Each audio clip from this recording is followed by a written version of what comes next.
Ang topic natin ngayon ay ang connection ng diabetes sa blood pressure. Kapag may diabetes ka, nahihirapan ang iyong pancreas na mag-produce ng insulin. At saka, nagkakaroon din ng insulin resistance ang katawan.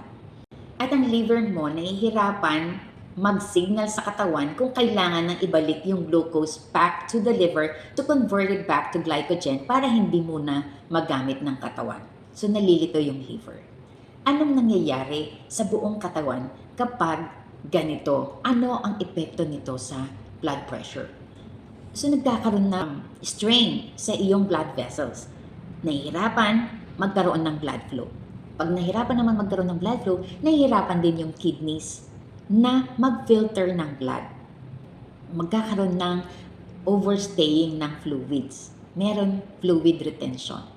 Kapag sobra-sobra din ang sugar mo, pwede kang maging obese.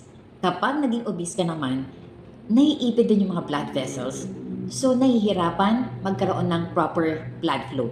Kaya tumataas ang blood pressure. Pwede ka rin magkaroon ng chronic inflammation na makakaapekto din sa blood flow. Kapag may inflammation, may pamamaga, hindi makadaloy ng maayos ang iyong blood. So, magkakaroon ng pagtaas ng blood pressure. Pakinggan natin yung testimonial ng isang son-in-law ng ating patient. Effective po po namin kay ma'am. So, as of now, okay na po yung blood pressure ng in-law ko and then yung diabetes. Yeah. Lower blood sugar. Okay na po siya. Yeah. Sir, di ba sabi mo, nurse ka, USRN ka, but you believe also sa mga effects ng herbal products, Yes. no? Bakit ganun? Bakit? Usually kasi pag medical, hindi masyado.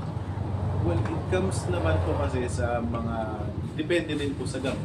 So, hindi lang naman po galing sa isang, or sa lab galing yung mga gamot na napuproduce. Meron din gamot na napuproduce from. Yes, okay. Thank you very much for that short but sweet testimonial. Ngayon napakinggan natin, analyze natin kung bakit bumaba yung blood pressure at saka yung sugar level. Nung in-interview ko siya, ang sabi niya, yung blood pressure ng mother-in-law niya was like 400 plus, naging normal. Tapos yung sugar level like 500 plus, tapos naging normal. Bakit, diba? It's because the liver and the pancreas started to work. Because there was proper detox. And there was nutrition in the cells, there was proper digestion. So these three functions will help your body function well. It's because we healed the gut first.